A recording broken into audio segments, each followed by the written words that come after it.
social media has become a pyramid scheme. Awareness is not even close to enough. Positive affirmations, those are not going to create the fruit that putting in the hard work would do. The more loving and stable and coddling your family is, it breeds this positive self-deception that makes you think you're better at things than you actually are. Self-deception will even prevent you from being able to get to the truth of your own healing. Our triggers are actually our most profound teachers if we stop trying to avoid them. Technically, you could figure it out, but should you? Is that actually in the best interest of your physical body? Probably not. This process shows people, even therapists, things that they never would have expected in a million years. That everyone needs to know this because I'm literally a different person.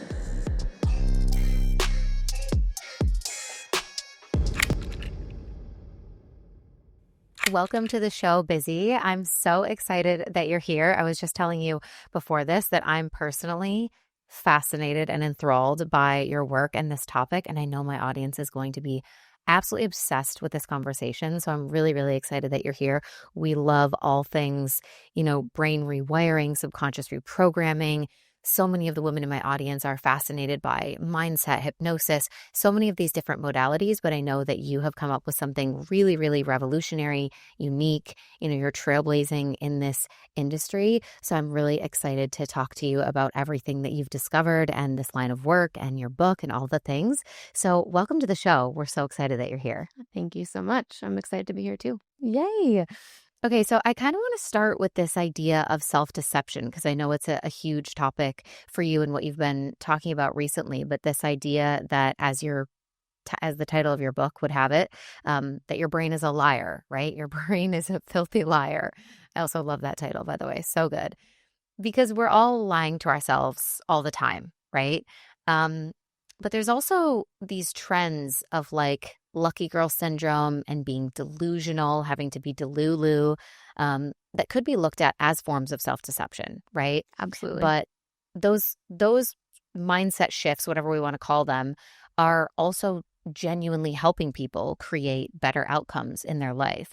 So when is it good and helpful to lie to ourselves? And when is it bad or destructive to lie to ourselves? Can you kind of walk us through the different sides of that self-deception spectrum?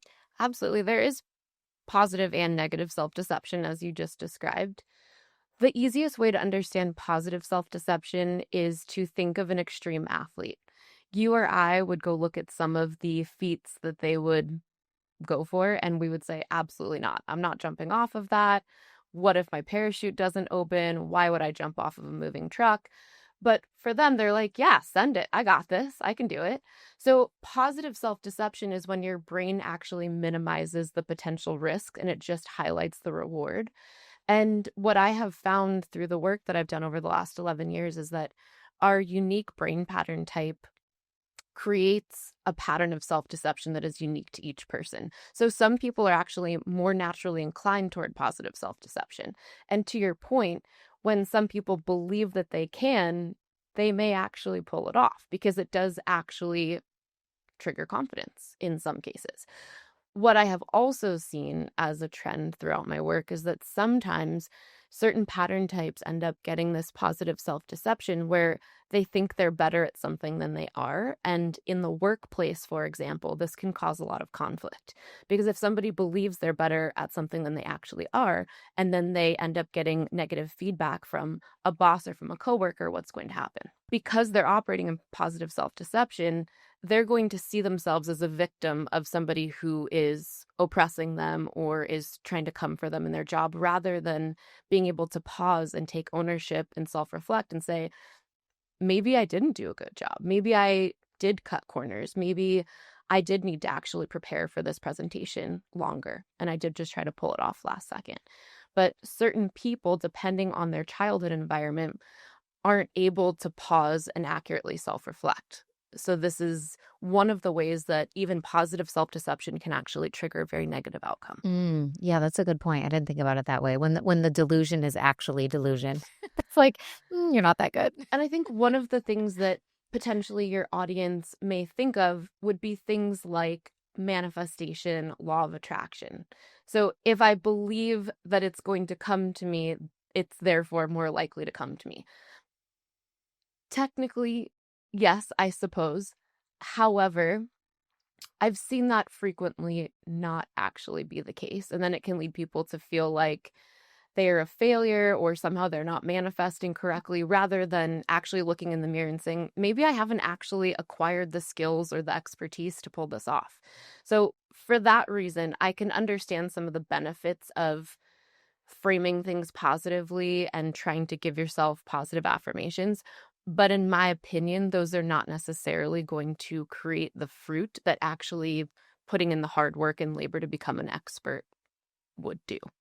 And I think Right. we I see a mean, lot of that in the space right now. yeah, because there's always that element of aligned action and having to actually make your what mindset you're choosing to lean into and those beliefs and affirmations that you're choosing to tell yourself line up with how you're actually showing up and the things that you're actually doing. Like you said, working on it, acquiring the skills, doing the work.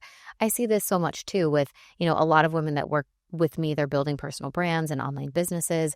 And there will be this phenomenon where I think because we've gotten sold this idea that it's so easy to make money nowadays and all we have to do is like, think positively and be in the energy and be the embodiment and then it will happen, that people do sometimes get a little bit lazy with it. And they're like, well, I posted my offer and no one bought it. And it's like, that's maybe the positive delusion that's not as helpful when it's like, I can just post one time and I think I'm going to make, $10,000, $20,000, $30,000. So we do see that as well and needing to back it up with the action. And I would say even worse, wanting to make the money for the sake of the money rather than truly being an expert in your field. So let's say somebody has taken a course. This is how you build your own course and build your own brand so that you can make this money.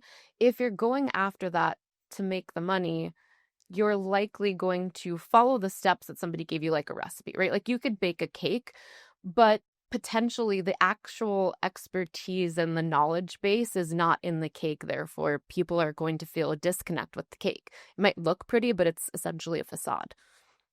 And Yeah, yeah. no matter what, people these days, because we're so bombarded with courses and experts, people can sniff it out. It's in our DNA. We can tell when something is a facade. So I think often in those cases, people are set up to fail because of their positive self-deception, because Yeah. it's not easy to make money. It's not easy to truly be an expert.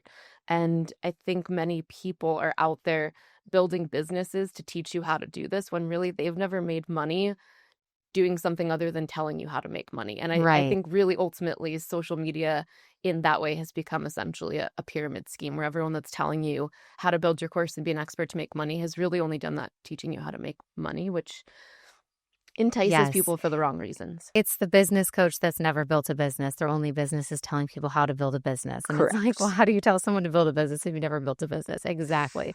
First step, first step to anything is having an amazing life-changing product and really like refining that. But I kind of want to circle back to something that you said about the positive self-deception because you mentioned certain brain patterns.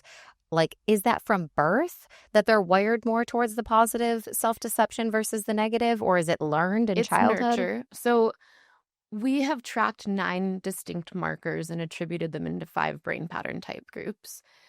These patterns are typically hardwired between the ages of 2 and 5. So it's not that you come into the world and you are automatically this person. It is predominantly a process of nurture. So it is coming from the repetitive, adversely perceived experiences in your environment. And what's interesting is that we have found through the data, the more loving and stable and coddling your family is, actually the worse the outcome is. It actually breeds this positive self-deception that makes you think you're better at things than you actually are. Mm. So how do we develop the type of positive self-deception that is actually useful and good for you? I actually don't think positive self-deception is good for you, so that's where potentially my work takes a bit of a turn. Okay, yeah, go off on that. Potentially, let's dip back into explaining what negative self-deception is, and then I can break down how different pattern types will perceive self-deception. So negative self-deception is when your brain is highlighting the risks rather than the reward. And potentially inflating what those things may be based on assumptions in a way that's completely illogical and irrational and would never actually happen.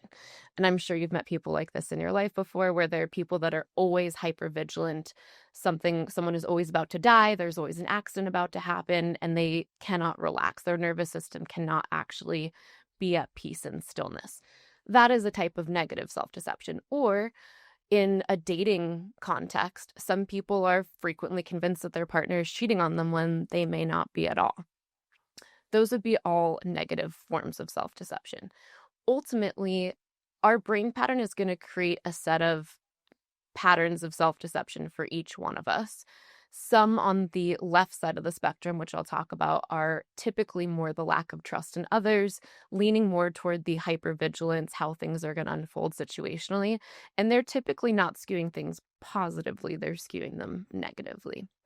If you go to the right side, they tend to skew things positively all the way until you get to the far side. So I'll break down the spectrum in just a moment. Both forms of self-deception get us to repeat cycles of chaos and conflict in our lives. So I'll give you an example of some positive self-deception in my life that ultimately has created businesses, but at the detriment of my own health.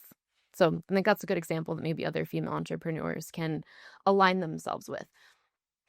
My brain will always tell me, I'll figure it out. I'll figure it out. Even if the actual physical evidence shows me not only should I not figure it out, but it may not actually be possible in terms of time or how many appointments I have stacked up. My brain will always just see a workaround. I'll figure it out. But when you figure it out, there are other things that fall out from that, namely autoimmune disease and some other types of chronic disease, hormone imbalances, right? Cortisol going through the roof, because technically you could figure it out, but should you? Is that actually in the best interest of your family or your marriage or your physical body? Probably not. So while it's created success in my life, it's actually not in my best interest to just allow that positive self-deception to just keep running unchecked.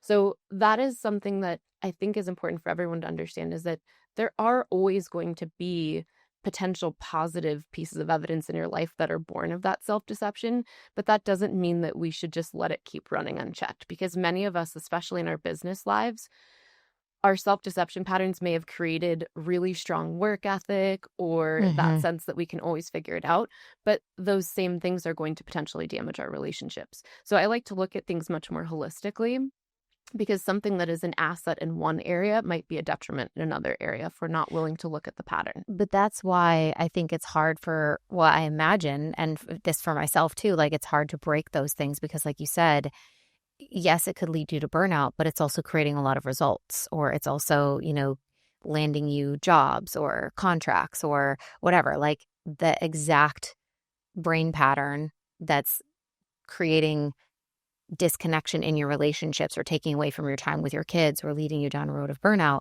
is also the thing that is making you super productive, or the person that can always get it done, always meets the deadline. So I think that's that cat dog that then people start to play in their minds of like, you're weighing the pros and the cons. And it feels like if you stop behaving in that way, if you stop believing that you can always figure it out, if you stop always saying yes to all the meetings or all the opportunities, then maybe all of my success will go away, or maybe the momentum will stop.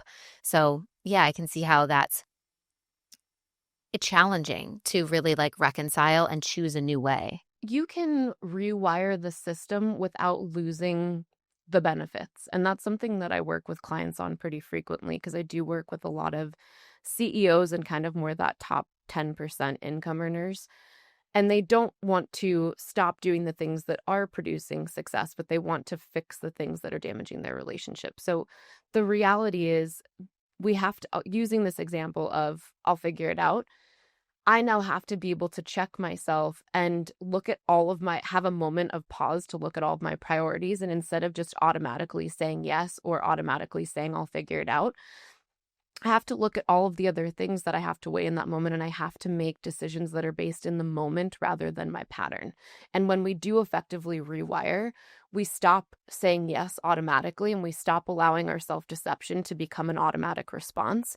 And instead, we're able to choose what is best for us in that singular moment, which is going to yield a different sort of result, because there are times that I have to sacrifice something for my family to move my business forward.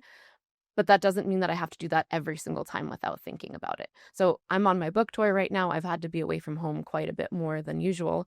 And of course, that's going to put stress on the family. But there are different conversations and different ways that you deal with that in your marriage and with your kids so that you mitigate any fallout from that rather than just always putting the book tour first.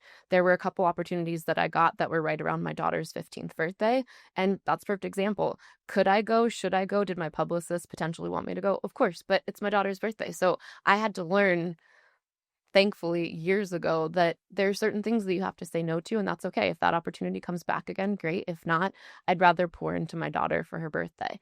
But that's something that maybe 5 years ago, I would have just thought to myself, I don't have a choice. But I do have a choice.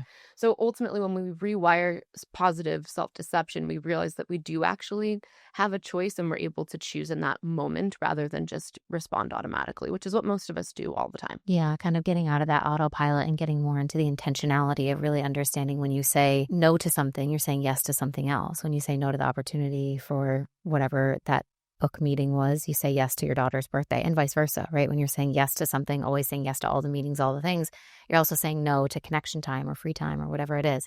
Can you go to the other side of the spectrum now, to the negative, and kind of give us some examples of what that looks like? Absolutely. When people are operating in negative self-deception, it can be assuming that other people are thinking a certain way about you, where you may just be projecting your own insecurities, which is very common. An example would be, in my life, I get very tunnel vision focused on whatever I'm doing, and that's one of the reasons that I'm very productive. If I'm focused on something, everything else happening around me stops existing, to the point where I've had to communicate with my husband, hey, if I'm typing something, even if you're right next to my ear, Don't talk I to me. won't hear. It's not even don't talk to me. I won't hear you. That's how focused I get. Is he could be in my ear and I still won't hear him. So I need that. I'm like, shut up. I'm focused. So, and that's where you and I are likely on two opposite sides of the spectrum, because my brain, when I focus on something, I do just get that one track mind, and it's like all of my senses come together in this tunnel vision where I go into a flow state where I literally could stay for hours and think that I was there for 10 minutes. So great for productivity, terrible for relationship intimacy and connection. So my husband knows this now. Obviously, we've been married for 6 years. So he knows that he has to actually come in my line of sight, wait until it seems like I've maybe stopped typing quite so fast, and be like, make sure he can see me, like, hello. Just a little wave. A little Excuse wave, me? or like a gentle tap, or just saying like, hey, honey, when you get to a good stopping place, I have a question for you, rather than just talking to me right next to my head and assuming I can hear him, because I won't. So there are little hacks that you can do when you've been married to somebody where they know where, when you are focused, you can't hear them, and you know how to get a workaround. So in a situation like this, had my husband and I both not done break, his brain pattern is much more likely to think that I'm ignoring him actively. So if we didn't both know this about each other, he would think that I don't care or don't respect him and don't care to listen to what he's asking me at that moment. But of course, that's not true. And I literally can't hear him. So what's the workaround? The workaround is to understand each other's pattern of self-deception and find different ways to get the other person's attention and not just immediately assume that the other person is ignoring you. Because that would be a negative form of self-deception, right? Just assuming that everyone's out to get you, or everyone thinks you're an idiot, that no one trusts you, or that in vice versa, you don't trust the other person or they are untrustworthy. All of the negative forms of self-deception, I think, are much more common. I think it's probably more of an 80-20 split. The positive self-deception happens more, I think, in career than anything else. Mm-hmm. Or I've seen this in relationships too, where people will believe that they are engaging with a partner in a way that they really, in objective reality, are not. And when people take my break method program, it's very common that somebody comes into the program convinced that their husband is the problem. And when they get to a very specific part of the program, they look at me and they go, oh my God, it's me. And I'm like, I know, it's okay. Shoot. We're going to get through this. It's going to be great. Because it's not about guilt and shame and regret. It's about being able to see that pattern of self-deception and literally remove that lens so that you can see clearly for the first time. Because when we can see all the things that we've just been automatically assuming without checking ourselves at all, we're able to collaborate with the people around us much more, and we're able to have significantly more empathy for other people.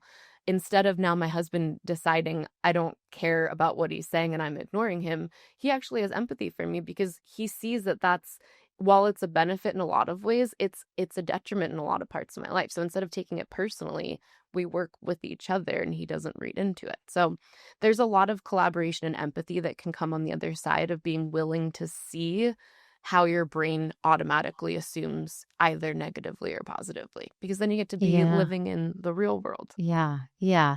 I think it's so beautiful when people start to become more self-aware of their own patterns, but also of everyone else's. It just, like you said, it creates a lot more empathy. But I know that there's a lot of people that are already like quite self-aware. They have either done a lot of therapy or they've worked on themselves, done a lot of inner work. They understand, oh, I'm this way because of this. They understand the connected a lot of the dots to things that have happened in their childhood or past relationships, why they're mistrusting or why they have those negative self-deceptions, etc. And I think one of the most frustrating things for people who are so self-aware already and have been doing that work is the fact that despite knowing better about their patterns or what they should be doing, they still often can find themselves engaging in self-sabotaging behaviors or getting triggered and showing up in relationships or whatever in a way where they're like, like I didn't want to do that. Afterwards, they reflect and they're like, I know better than this. I know what happened. I know exactly where it comes from. I know the pattern from my childhood. Like, why can I not stop doing this? And I know that brain pattern mapping is something that you've shared is really revolutionary because it's helping people transcend that exact point of not just self-awareness, but actually breaking free from those unhelpful patterns once and for all. There's so many people that are going to be fascinated by this because I think a lot of people in the audience are like, exactly, that's me. I know why I do the things that I do. I'm so self-aware. I've been in so much therapy, but I still self-sabotage or shoot myself in the foot with these things that I don't want to be doing. Why is brain pattern mapping different and how does it really help people break those shackles? To your point, awareness is not even close to enough. Also, awareness is something that is happening on more of a conscious level. And what you're describing is when the subconscious is actually driving the behavior. And only after you've done damage or you've ended up in a situation that you're perceiving as negative or not what you wanted, are you reflecting and saying, oh my God, why did I do that? I knew not to do that. When you are learning information like taking a course and learning about your patterns and things like that, it would be like committing that knowledge just like you did in middle school where you had to learn historical facts, right? Where you would go take a test and you're like, the War of 1812 happened in 1812. That is not the part of your memory that is being utilized when you're emotionally activated. So while somebody can know that intellectually, that's not what their body is using as a knowledge bank in those individual moments because your body is responding emotionally. When we do brain pattern mapping with Break, brain pattern mapping is the very first part of the process. It helps us track a series of historical data from your childhood. We put all these together, and then that set of historical data actually maps out what your brain pattern type is based on those 5 that we talked about briefly. From there, we start to see a cluster of behaviors, emotions that you cycle through, in what orders the behaviors occur. And we also are then able to understand what your unique pattern of self-deception is that we have to help you disentangle. Number one, by becoming aware of it, but then the most important part is addressing the language structures that your brain uses. And this is what I don't see addressed virtually anywhere out in the mental health or spiritual ethers. So I'll break it down as quickly as I can. When you're aware of something intellectually, but you're emotionally activated, you're not able to use that knowledge bank until after it's already over. And obviously, that's not yielding good results for anybody. To actually change the way you're responding in the moment, you have to change the way your brain is generating language and tying that language to the memories that you've encoded. And that's all happening way below the surface. It's happening so much deeper than awareness or willpower would ever operate from. So if you think about memory and how we are responding to our world kind of like levels. So think of it like ground floor would be maybe consciousness. We've got to go 4 to 5 levels into the basement to really get to what's actually driving our behavior.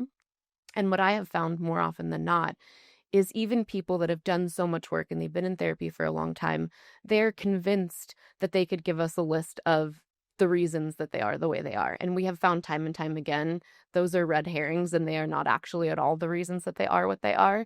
People get very Mm. attached to their story of, I'm like this because my dad left, or I'm like this because my dance teacher critiqued my body, or whatever the narrative is.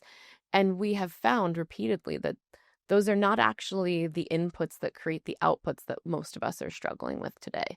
They're a lot more under the radar, repetitive. It could be simpler things like the way my mom raises her eyebrows when I do a certain thing, or the way my mom and dad look at each other when it feels like I'm in trouble.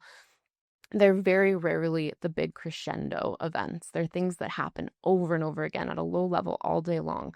And those inputs create outputs in our brain as language. If a car needs gasoline to go, our brain needs language to actually make sense of our world. So if you think about, look around anything in your room, anything that you look at, your brain will try to define it, right? Microphone, Mm-hmm. tree, my room is white. And even if you're not consciously thinking that, your brain will just, anything you look at, it will tie a word to it. And many of us are not necessarily consciously aware of this, but it's happening beneath the radar, kind of like ticker tape at the bottom of a news station. Some of us are aware of it, and surely some of us wish that we could stop being aware of it. It might be the source of intrusive thoughts for some of us, but some of us have either blocked it out entirely or we've just tried to tune into something else. When we understand what the pattern of self-deception is, we then can understand what language the self-deception pattern generates that is justifying, excusing, or rationalizing small things in your environment. If we can effectively address the language and we get to the level by which you're perceiving reality, we can automatically change your responses without you having to try. This is what we do in Break Method. We have to get to the level of language and we have to get to the level of perception of reality. So quite literally, you are seeing the situation differently. Therefore, responding differently is an automatic because you're seeing it differently. What you're describing is many people have not yet gotten to the place where they are perceiving reality differently. They're still perceiving the same way. They just have a new knowledge bank, but they can't quite make the two connect with each other. You have to get to the level of fundamentally rewiring the perception of reality because then the new choices are automatic. You don't have to try to white knuckle your way through it or willpower your way through it. It's now that you see the error, it's automatic. You would do nothing else. It wouldn't make any sense. Yeah. What is the mechanism behind that? Like, can you explain a little bit of the modality of break method? Obviously, it involves doing some subconscious rewiring because you're changing what's happening beneath the surface, not just consciously. What is the mechanism for that? So it takes about 20 weeks. It depends on how engaged the person is. I've seen people try to go through it in 12 weeks, which I don't recommend because the time that it takes to integrate is important. I don't think it's something that somebody would want to speed through just to get through it or check a box. I think 20 is the sweet spot. And throughout the 20 weeks, there's different phases of the work because in the very beginning, we have to be mapping and grabbing all of the different pieces of data. I like to look at it like a jigsaw puzzle. That's 1,000 pieces, like 1,000 tiny jigsaw puzzle pieces. Before we put the puzzle together, we have to find the different individual pieces, right? And then we have to go through the process of understanding, okay, these pieces go on the left side, and these pieces go on the top right, and these pieces are the center. Once we kind of have our clusters of where these pieces belong, then we can start actually assembling the jigsaw puzzle. But you can't, if you're not willing to acknowledge the separate pieces and you're so attached to this idea of what your picture looks like, you're seeing something that's not what actually is. So an example of this would be going back to what you said, where people are so convinced that I am this way because whatever their narrative is, it would, in their mind, they're trying to build a different jigsaw puzzle than actually exists. So they're trying to put together this picture where the puzzle pieces actually aren't there for that puzzle.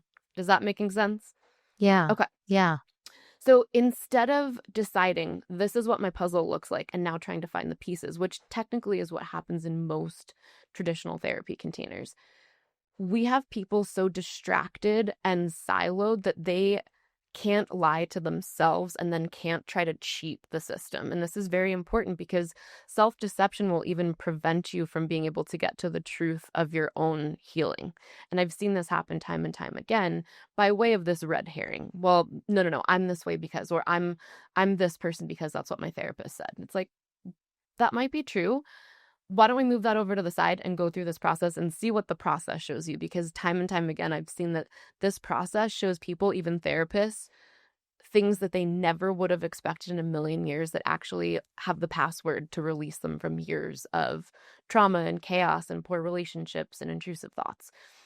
So if we don't let the client understand, they can't build the picture in their own mind.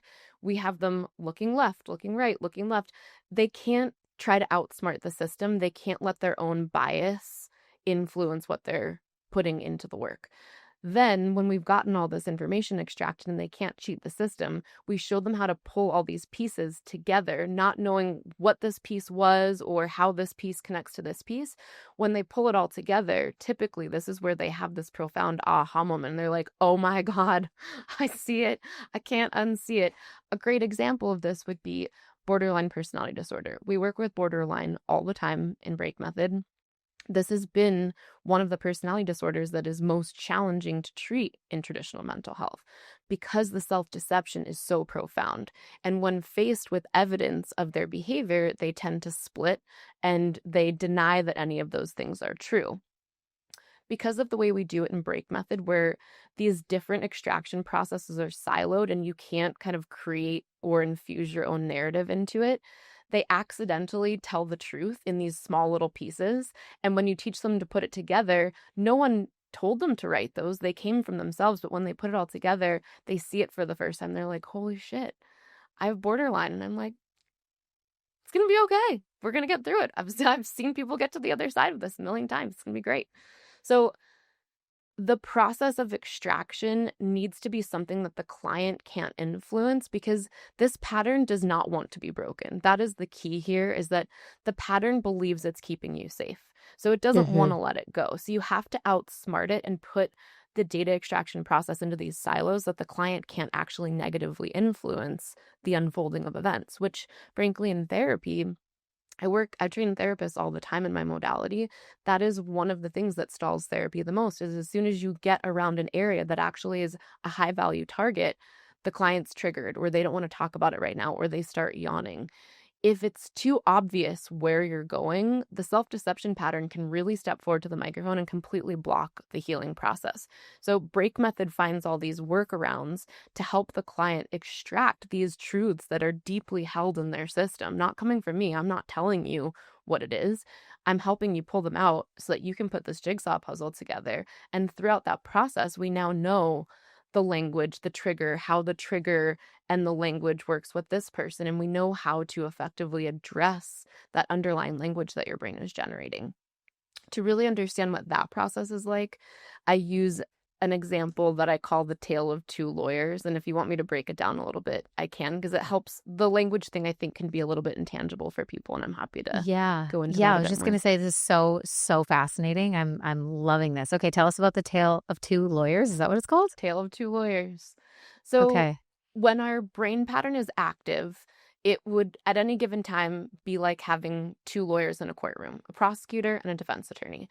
The prosecutor is your brain pattern. And with the brain pattern, all of your self-deception, all of the things that you believe to be absolutely unequivocally true about your world, mostly in the form of assumption. But assumptions that over the course of your life, you've collected evidence to back them up. On the other side, we've got the defense attorney, which is the attorney that we are trying to bolster through Break Method work, because we're trying to set you free. We're trying to help you do things that you haven't done before. We're trying to get you to change an outcome rather than just keep collecting evidence that all men are untrustworthy or all women hate me. Because if you believe that, that is how you're going to engage with your world, and you're more likely to bring people into your world that keep those rules true. So we're trying to get you out of that repetitive cycle, which means that we have to get your defense attorney to be better at arguing on your behalf. Have you ever seen the show Suits? Love it. Yeah, Obsessed. me too. So the prosecutor is Harvey Specter. He always gets his man. Harvey plays dirty, but somehow we're rooting for him anyways. Even when he's cutting corners and doing something quasi-illegal, we're still like, oh, but it's Harvey. This is how our brain pattern functions. We literally root for our own self-destruction because we're used to it. We're used to the cadence of how this attorney argues, and it makes us feel safe because we know what's going to happen. Harvey's always going to get his man. Now, the defense attorney is more like the attorney in My Cousin Vinny. Have you ever seen My Cousin Vinny? No. Okay, so I'll give a brief little excerpt of this to put it into perspective. In My Cousin Vinny, this is a movie that came out maybe like early 90s. These two New Yorkers are going on a road trip after law school, and they somehow, through mistaken identity, get put on trial in like Mississippi or some like southern state for murder, even though it wasn't actually them. And they're in the middle of nowhere. They end up getting this public defender, and the public defender seems great when they're behind closed doors. But then they go into the courtroom, and for opening arguments, the lawyer gets up there and he just goes, and it turns out he's got a stutter. He literally can't even talk. And they're just like, great, we're going to fry. We're going to get charged with the death penalty. And they're just like, we need to find a different lawyer. Right now, our defense attorney is that effective, which is not at all. We've spent so much time cheering for our prosecutor that we don't really know how to stand up for ourselves, and we don't know how to argue at the level that Harvey does, but also we're not aware of how Harvey weaponizes our own deepest fears and insecurities, our own secrets to keep us stuck, because that is actually what happens. When we do brain pattern mapping, one of the things that I love about it is that each person's brain pattern type comes with a very specific pattern of secret keeping or behaviors that you keep compartmentalized that nobody else would know about. But I know that it's unique to your brain pattern type. So when we do them, I can say, I bet you do this and this and this. And they're like, how would you know that? I'm like, because it's really not. I know it feels personal, but it's not you. It's your brain pattern type. That is exactly what I would expect there. So we know that Harvey, this prosecutor, knows how to weaponize all of those things to get you to be like, you're right, we should break up with this person right now. We should just move on. Maybe the next boyfriend will be better. Instead of maybe actually bolstering the defense attorney and being like, am I engaging with this relationship that maybe is making this person act toxic, but maybe I'm also contributing? Because in a lot of cases, people are very quick to label something as toxic and free themselves from the toxic relationship only to, oh my God, find themselves in the same toxic relationship right after. At a certain point, there needs to be a flag thrown on the field that maybe you're also contributing and it's not actually just always this toxic partner, What's the common denominator? Common denominator is if it keeps happening to you, maybe there's something the problem you have to work on. So when we look at these lawyers, we need to understand, number one, what arguments Harvey's going to use. And those are all going to be language architectures. And those are all going to be actually using specific wounds that we have or stories that we tell ourselves or secrets that we've kept or things that we're ashamed of. And he'll use those things to get us to be compliant and just be like, you're right. I'm not going to stand up for myself. So we have to know what he's going to do so that we can effectively counter it with better language. This is one of the things that I think frustrates me in general when I see people who have been in therapy for 10 years and they're still having the same problems that they've had the whole 10 years. You have to fight language with better language. And it's one of the things that I don't see very frequently given to people coming out of therapy. Maybe they're given like broad strategies, or I saw one psychiatrist do a presentation. He's like, I just, tell people don't do that. I'm like, well, if that was effective, everyone would be fine, because a lot of us know what not to do. But to your point earlier, that's not necessarily going to change our behavior. So we have to help a client understand how to get ahead of their brain pattern generating language. So we have to insert language before the brain's able to bring it forward. So imagine the brain like a hard drive that has tons of files in it. When we get emotionally activated, without us knowing it, a file is clicked and that language generates, and then we respond. And it could be something as simple as having a conversation with an intimate partner and we see a look on their face as we're trying to share something that feels vulnerable. And without necessarily consciously being aware of it, our brain has noticed how their face is shifting, where they're holding their shoulders differently. Our brain has generated language. They're mocking you, right? And maybe we're not hearing they're mocking you, but that's something our brain has now decided. We need to get ahead of that and know I'm about to have a vulnerable conversation with my husband, and I already know when I do this, my brain likes to weaponize this, this, and this. And my brain wants to read into my husband's facial expressions. So before I even go in, I know what I have to kind of prime the pump with linguistically so that when I go in, I'm able to not read into their facial expressions because I've already countered it before my brain can present it. So an example of this that could help would be before the file's even clicked, we already have to insert language. And that's something that is actually relatively easy to do when you've actually mapped all of your triggers and you understand where you are most vulnerable, because then when you go into the vulnerable place, you're already bolstered to handle it differently. And when we prime ourselves, then when Harvey comes in with his argument, we already see that it's not true because we already poked holes in it. Can you also, like, the emotional side, I think, is the side that makes all logic and everything that you know go out the window. And I know you talk about like emotional repatterning. Is there a way to also not, because right now it kind of sounds like, okay, I know that I might be triggered by this. I know how I'm going to feel, but I can anticipate that, poke holes in the argument, see it for what it is, and then kind of use those different, the better language, right, to understand how I want to respond. But is there a way, like, can we get to a place where we no longer have the emotional reaction that we have to almost like Absolutely. work to overcome? Can we get to a place where we're not triggered by those things and it's just very natural and Yes. normal for us to react in a different way? Absolutely.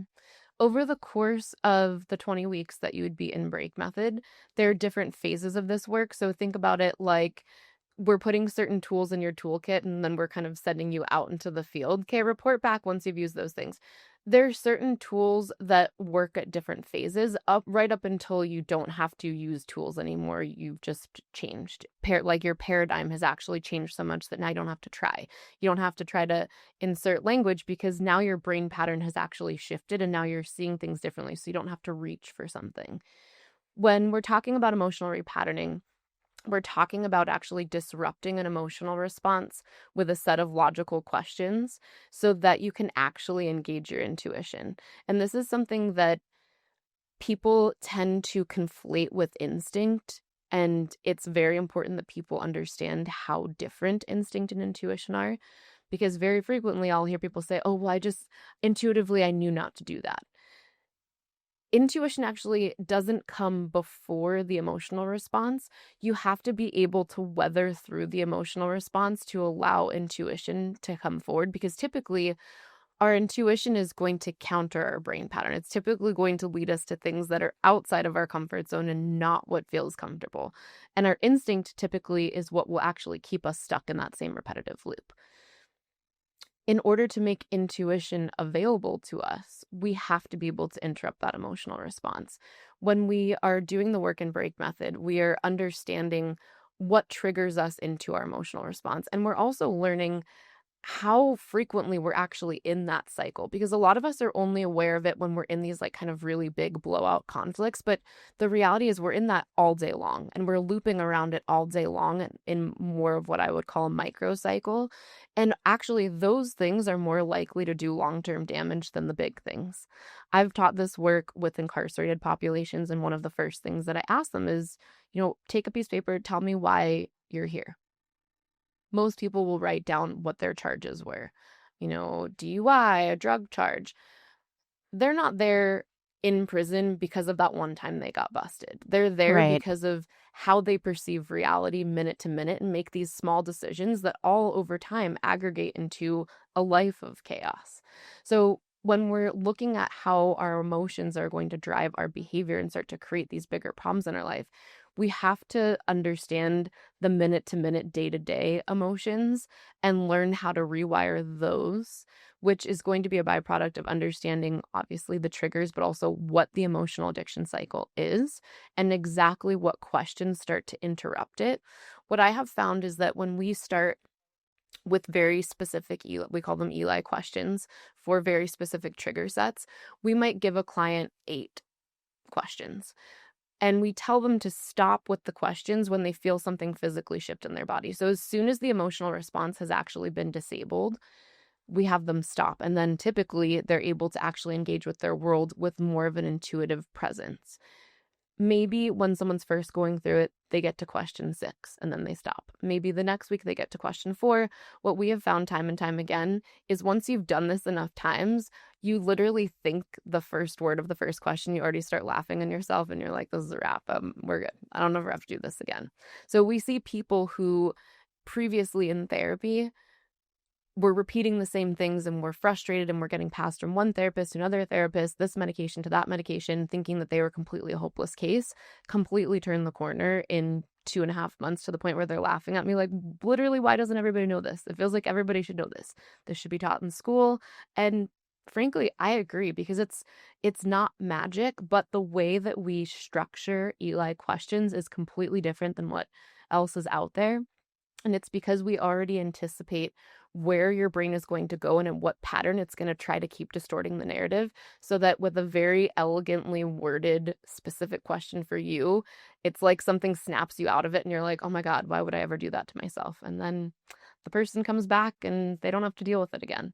So these questions over time should go down. So maybe you go from 8 to 6 to 4 to maybe even just laughing at yourself because you already know what's happening and you don't have to ask them at all, to the point where then people are coming to me, 3, 4, 5 years later, having saved their marriages and having gotten estranged kids back in their life. And they're like, everyone needs to know this because I'm literally a different person. But the reality is, you're not actually becoming a different person. You're literally just restoring who you were always meant to be before whatever happened in your family system actually patterned you to be something else. So it's more a process of restoration back to who you always could have been rather than making you someone completely different. Oh, I love that. It's like unbecoming. It's like Yes. shedding all the things that were placed on top of you to actually return to who you've always been rather than having to. And I think that's easier. I don't know. I love that visual for myself too, and any type of like personal work, because it feels natural. It feels like there's already this version of me that exists, and that's who I am at my core, and like my natural state that I'm designed to be in is good, is clean, is clear, is productive, is loving, is understanding. Is compassionate, is self-aware, all those things. And all I have to do is kind of like peel back these layers to get there, rather than this idea or this feeling like I have to construct a new version of myself that I've never been or that doesn't exist, which I think for a lot of people can feel really, really hard. But I'm fascinated by these questions. You call them Eli questions. Is that an acronym? Is it ELI? Does it stand for something? Yep. Emotion, logic, intuition. So an Eli triangle is going to be, if you visualize just an equilateral triangle, where we naturally go when we are triggered is emotion. Very short reaction sequence. As soon as we're triggered, our body is already going to be generating chemical hormone responses that are going to get us to respond to our world. When we interrupt that emotional response sequence with logical questions, we end up disabling that emotional response so that we're able to actually take in context and nuance in the moment, and we're allowed to bring that intuition forward and make a decision that's right for us in that precise moment, rather than based on all of the historical context of what our brain believes to be true about our world.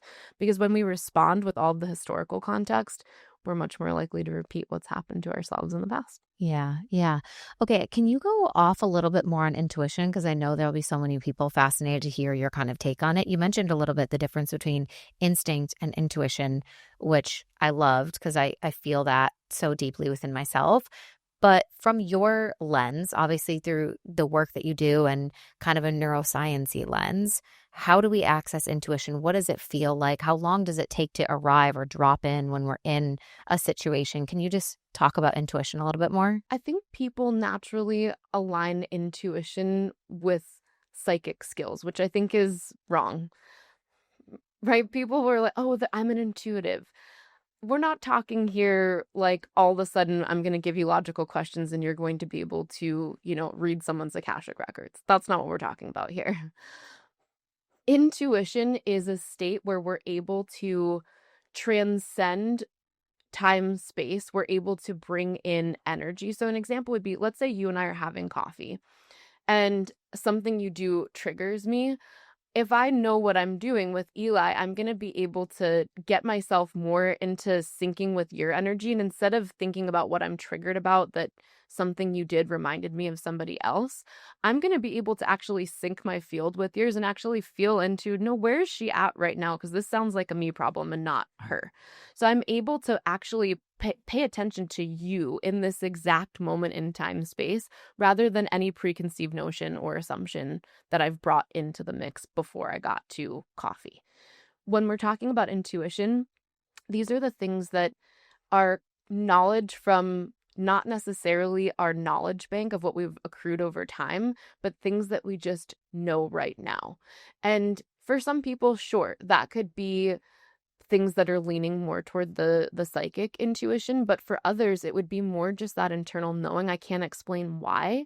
It's not tied to all of this other knowledge that I've had in previous relationships, but for some reason you just make me feel safe right now. So the reality is something that you could have done could have made me feel unsafe based on my past patterning, and if I'm able to interrupt that process with Eli questions and then I actually sit presently with you, I might actually get a sense in my body that's like, actually, no, she makes me feel really safe. So often the intuition can completely counter what our pattern was trying to trick us into believing if we're able to be fully present. So to me, intuition is a byproduct of being 100% present, which many people can't access until they do work like break method to emotionally rewire. I'm curious how you feel about, I feel like in our world today, there's a lot of trigger warnings for everything. We're talking a lot about what happens when you get triggered, you go into that emotional response. I'm curious from your perspective of, working with so many people within their own triggers and really understanding this on a deep level. I feel like we've kind of gotten to this place where we almost assume that it's like society's responsibility or the media's responsibility or the podcaster's responsibility or whoever to like not trigger us or to like tiptoe around the triggers or to like cushion our triggers. Because you're someone that works directly on actually helping people heal those things, what's your perspective of kind of the way that society is nowadays where, I don't know, I just feel like we almost feel like we have to babysit everyone's emotional responses. And from someone who works directly in that all the time, do you think that we should keep doing that and that's valuable? Or do you think that it's, like you said, too much coddling to where it's actually not helpful to those people to actually heal? What's your perspective? Our triggers are our responsibility. They're not other people's responsibility. And our triggers are actually our most profound teachers if we stop trying to avoid them. I tell clients this all the time. You cannot rewire a trigger that you refuse to be exposed to. It's literally not possible. And I think that is what happens in a lot of therapy containers is your knowledge bank is hypothetical. If I did that, sure, I would know what to do, but you're not actually doing that while you're in it. When you're intentionally exposing yourself to triggers, which we do in break method, but you're not exposing yourself to it without strategy. Everything is very specifically timed. We're going to do it this way at this time with this set of Eli questions so that when you go into it, it's like going into battle, but you have all the right tools or weapons to succeed in battle. I always tell people when we're in break, by the end of break, you will get excited when you find a trigger. And people in the beginning are like, that doesn't sound like me at all. But it's true. Once you actually find all of those edges and then you overcome them and you realize these 4 things seemed insurmountable, but as soon as I did them with break, now they seem so ridiculous that I actually feel silly that I let them literally block my life progress for 10 years. Then you actually start to get excited when you find all these new edges. Like for me, if I actually find something that triggers me, which is so rare, I get pumped up because that means I've found an area where I've exposed where I've got more work to do. I New think when you opportunity do for this growth. right, triggers become exciting because they're opportunities rather than things that you want to avoid and back down from. But you have to have the right strategy and tools to learn how to turn them into an empowering experience rather than something that's going to make you fall flat on your face. Right, right. We are right now, obviously, in a mental health crisis in the world. What are your honest, unfiltered thoughts on how or why we've gotten to this place? Can you go off on that for a minute? Why is this? Why are we like this? This is multi-pronged. One of the factors is the generational shift in parenting styles. I would say that's probably the kingpin. over generations, and we get to look at all of this historical data in the work that we do, because we do have clients that are in their 70s, their 60s, their 50s, their 40s, and so on. So we get to kind of parse through all of this data and understand generational patterns, which, of course, anecdotally, many of us know them anyways, but now we have the data to tie to the anecdote.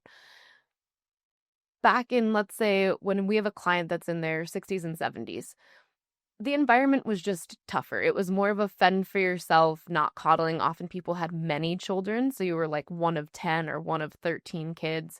The neighborhood raised you. Your parents would be like, don't come back until the sun goes down. Literally. Very, very different sort Fight of it out, style. kids. Fight it out, kids. Like, we're not going to break it up. Or maybe even your discipline style, we would all sit here today and say is abusive, right? All of those things were very prevalent in previous generations. So the output of those inputs is typically a more emotional, resilient, tougher person that is able to navigate hardship in the world, typically with better outcomes, because they're just naturally tougher. And big piece of this is that they're not groomed to be self-centered, because they realize very quickly, maybe even so much that it is a detriment to them, that maybe I don't matter and I'm not actually that important. When you're one of 13 kids and you were raised in the 60s or 70s, very unlikely that you were raised to believe that you were the center of the universe. But if you were raised in the 90s or 2000s and so on, it's a lot more likely that you were raised to believe that you are the center of the universe. And then you introduce things like social media, where now not only do my parents tell me I'm the center of the universe, but when I swipe and like and I get all this engagement, I'm the center of my universe. And then you're perpetually thinking about what other people think about you. These are the reasons that we are in such a profound mental health crisis, which we were already trending toward anyways, because I think fundamentally our entire mental health paradigm is flawed. And I have my thoughts on why that might be and why we have likely not tried to innovate and change it, but we can get to that. I think parenting and the influence of social media and the dopamine hits that we get from things like likes and chat rooms, that even when I was a little kid, remember like AOL chat rooms were just starting to be a thing. That was the first introduction where we've started to now move the majority of children born maybe after 1985 on into more of these right side spectrum brain pattern types, where they are naturally more self-centered. They're lacking self-trust. They're looking outside of themselves to solve problems from a place of learned helplessness. Like, oh, this expert knows how to do this, or I want to be like this expert, where we, instead of wanting to be ourselves, we're trying to emulate something else that we have latched onto, like celebrity culture or, you know, some social media influencer. Yeah. These are the types of things that keep pushing us further and further into those right side spectrum brain pattern types, which ultimately report a low quality of life. When I get them as a client in our work, they're the ones that are marking suicidal ideation, relationship conflict. When we look at brain pattern typing, there are 200 different markers that we're looking at on the back end. And there's a very specific right side brain spectrum issue that we see that's very prevalent right now, where they've basically said yes to every single one of the issues that we track for. Where on the left side, you're much more likely to see things like anger or relationship conflict, where they'll pick like 2 out of 10. Some of the people on the right are picking like 10 out of 10 every single time, because the world in their mind is stacked against them, even though the reality is they never learned how to be resilient and engage with their world and be aware of things outside of just their own singular perspective. Left side brain spectrum types are extremely situationally aware and less aware of relational interactions. So an example would be, if I'm engaging in a conversation with you, it's taken me a lot of effort to try to tune out everything else that's happening in the room, which is interesting because simultaneously, if I'm working on something, I can get that tunnel vision. But if I'm in a room, let's say with like 10 different people, my brain wants to actually scan for safety all the way around the room. So it could be hard for me to focus on just you. Whereas for somebody else, they are going to be fixated on all of your subtle little cues, or like how you move your shoulders. And maybe instead of thinking about what's happening in their environment, they're fixated on projecting what they think you think about them. That's essentially what has caused the mental health crisis that we're in today. Most of the people that are in severe crisis that we get in our work have those right side brain spectrum patterns. And there's a very specific cluster that if any one of your listeners or viewers does brain pattern mapping, one of the first things that you'll be shown is the brain pattern spectrum, and you'll see 3 different circles. The far right circle is where we see the majority of people that are in mental health crisis. And unfortunately, our entire world right now and our parenting styles and social media and magazines is built to concentrate those inputs. And of course, that's what the output's going to be. Damn. Well, if you guys are fascinated and curious about this, we'll leave a link in the show notes for you to grab and do your own like brain pattern mapping. Take the go through the kind of assessment and do it for yourself. I'm also going to do it because, like I said, I'm fascinated by this. I can't wait I'm like, oh, what are the 5 types? You know, we love it. We love like it's not a personality test, but you know what I mean? We love to diagnose ourselves with something. So I'm sure people will love to kind of find out what their brain pattern is. I'm super curious. Are there, like, do you change between patterns when you start to heal or grow, or you always are just the same pattern? So it's a constitutional pattern. So this would be like your brain's factory settings. When you look at the spectrum, it's divided in a left and a right half. What we have found is that over time, when you're doing work like break method, we're getting you to have more dynamic range. So instead of always just responding from your brain pattern position, where you're just automatically responding the same way, when you're learning break method skills, you're learning to be more dynamic. So you're gaining the skills and variability of other pattern types on the spectrum, but ultimately that is the default setting where if you ever take your foot off the gas pedal or you get sick or life throws you a curveball, that's where your brain is going to try to pull you back to every time. So people get range and we want them to be more dynamic and ultimately get closer toward the center and how they're engaging with their world, because that will be perceived as peace for more people. But if people's position actually is naturally at the center, which does happen, I call it the center of complacency.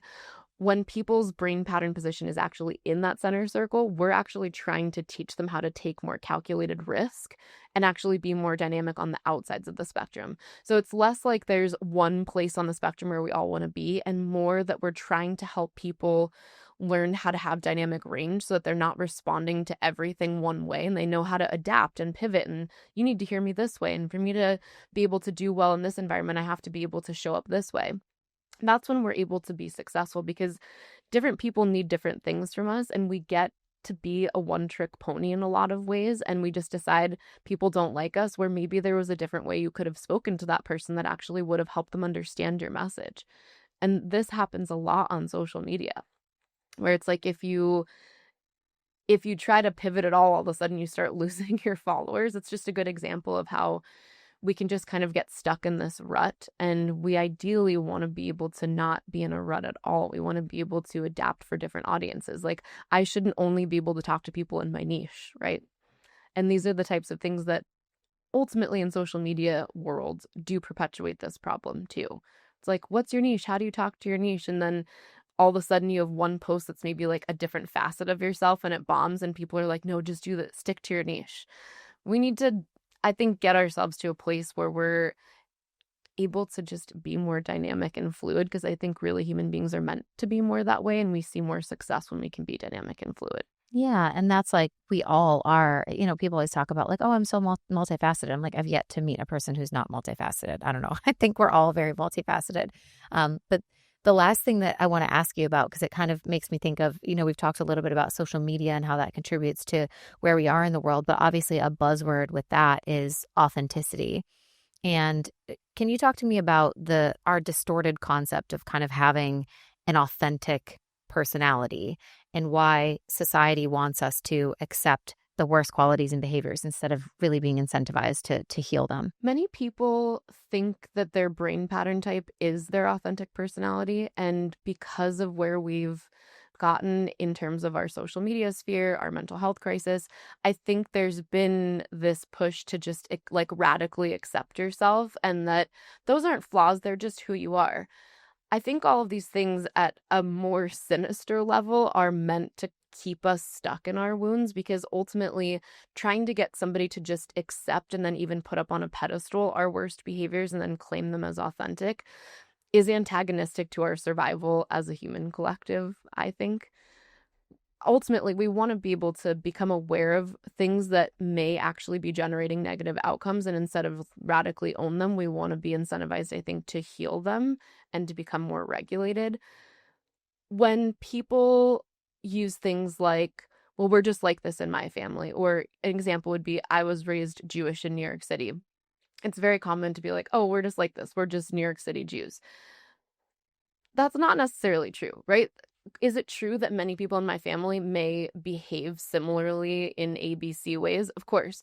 But if that's not actually getting me to where I want to go, or it's not building fruitful relationships, or it's not making me a great mom, even if that's just what we do is technically true, that doesn't mean that that's a reality that I want to just have to accept. I want to change it because we can actually change. And I think some more sinister force in this world that doesn't actually want us to be healed and able to self-regulate tries to trick us into thinking that we should just accept our dark parts and just kind of claim them radically, when the reality is we can heal. There are many pathways to healing, but the traditional mental health paradigm right now, I think, has shifted to just accepting and coping, which frankly, the whole word acceptance to me just makes me feel repulsed, because the idea of accepting something means it's not really what I want, but I'm going to be okay with it. And I don't think that that is going to get us to where we want to be as a society. And it's certainly not what I would want in my family or in my microcosm. Yeah, that's so interesting. There's kind of like this, I see it almost like it weirds me out when I see it, but there's like this romanticization almost of like how depressed or how anxious we are, or like, oh, I'm just an anxious girly, or just anxious girly things, or people even kind of, yeah, romanticizing or even bragging about like how fucked up they are. And Well, to and your then they point, trauma bond with other people that yeah, also romanticize the same label. And in general, I think labels are detrimental to us across the board. There are certain labels that, sure, they may give you some insight on things that you have to work on, but more often than not, people actually let the label become an excuse to not change the behavior, to not change their outcome, or to even just stop believing that they can change their outcome.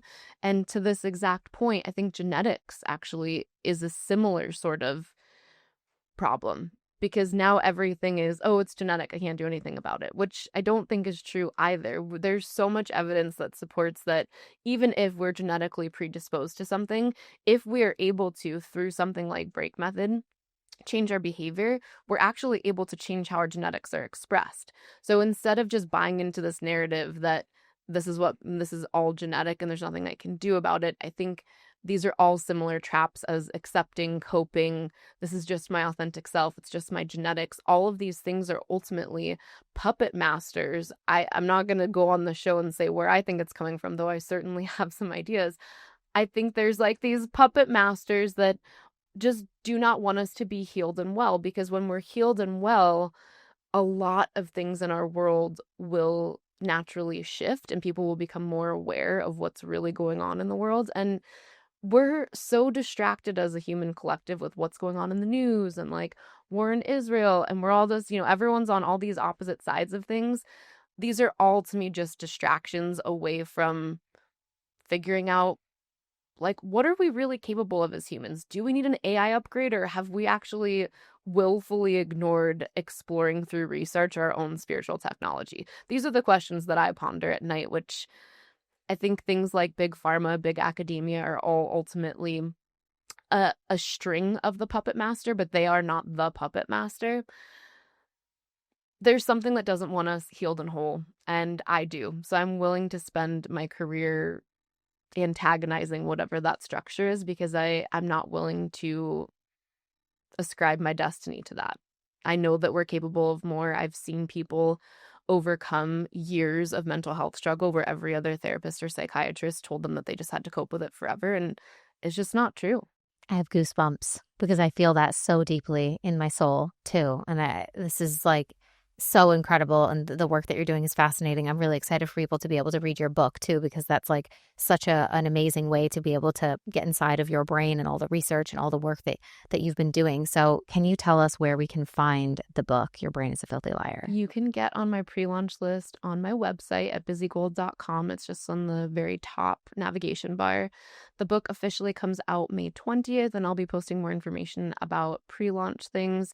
We are also doing a big book launch party in Scottsdale, so I'm going to be posting some information about that too, and we're going to do some different giveaways and things that people can engage with if they want to win a ticket to the book launch party in Scottsdale. And just a little bit about the book, because we've talked about it so much. Inside of the book, there is one page where you're able to scan the QR code to do brain pattern mapping. So whether you do that now or you do that once you've got the book, you will want to do that because then you have the pattern to read the rest of the book. So about 4 chapters in, where I've kind of given the foundational information, the rest of the book is tailored to each person's pattern. So it breaks down based on your brain pattern type. These are your patterns of self-deception. Here's your Eli questions. It literally gives you the whole prescription to deal with it so that you can kind of bypass this whole process and heal your life. Very cool. Okay, awesome. Yes, if you guys can't wait, if you're chomping at the bit and you want to discover what your brain pattern is, you can do the brain pattern mapping on Bizzie's website. We'll link it below. You can use code DAILY for a discount, or you can wait till the book comes out, grab the book, and then you'll have access to that as well. I'm so excited. That just made me pumped too, because I like really want to read this book. Are you going to do an audio version? Yes, the audiobook is going to come out at the end of June. Okay, cool. Yay. Oh my God, amazing. Thank you so much, Bizzie. This has been fascinating. Can you also share with everyone where you are online? Like, what are the best ways to connect with you? What platforms you like to be on? I'm mostly active on Instagram, and it's just at Bizzie Gold, BIZZIEGOLD. And you can look up any of our websites if you're interested in Break Method. It's breakmethod.com, BREAK, like you're going to break something. And then buzziegold.com for all other things. And Break Method is my primary modality, but I also teach another modality for those of you that are more inclined toward the energetic spiritual, called Somatic Movement Practitioner Training. In the Somatic Movement Practitioner Training, instead of taking it from kind of the brain intellectual level, we take it from the somatic level and how memories are actually stored in our fascia. And that also includes a variety of different techniques. I would say tangential to hypnosis. They're not hypnosis, but my background is actually in hypnosis early on in my career. So there's some elements there. So I encourage you to look at both. They're 2 very profound practices, and I look at them as 2 different layers that are both important. So it really depends on the type of person, but we do train people in both modalities. So if you're a practitioner and you're looking to bring this into the healing work that you're doing, I encourage you to look at both of those, the Break Method and the Somatic Movement Practitioner. Yeah. Oh, very cool. There's going to be so many people listening to this that are like fascinated by that and might want to integrate that into their work and what they do in their healing practices. So very, very cool. We will make sure to link everything in the show notes below for you guys. If you have any questions, shoot Bizzie a message on Instagram. And if you enjoyed this episode, you found it fascinating, or you know someone in your life who would also froth on this conversation around mental health and breaking your brain patterns and becoming that, healed, whole version of yourself, copy the link to this, send it to a friend in a message, let them know you were thinking of them. And if you would be so kind, take a screenshot of this episode, share it to your Instagram stories, tag Bizzie and I so that we can see who's listening. And we will talk to you guys next week. Thank you so much. Thank we love you. you. Bye.